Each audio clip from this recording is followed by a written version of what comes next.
Hey guys, in this video, I will show you how to use Cash App without an SSN. Alright, let's begin. Cash App requires a Social Security number, or SSN, to verify your identity.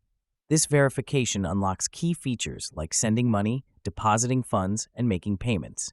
Without an SSN, your account remains unverified, meaning you can receive money, but sending or withdrawing will be limited.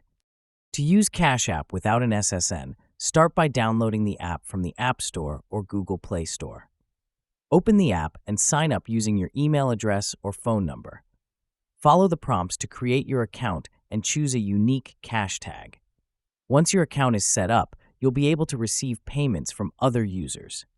However, when you try to send money or link a bank account, Cash App will ask for verification.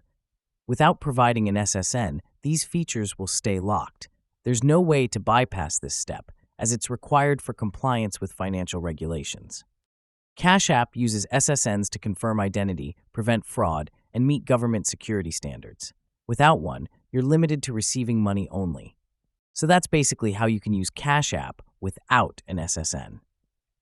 And that's it for this video. If you find this helpful, consider subscribing and giving this a big thumbs up. Thanks.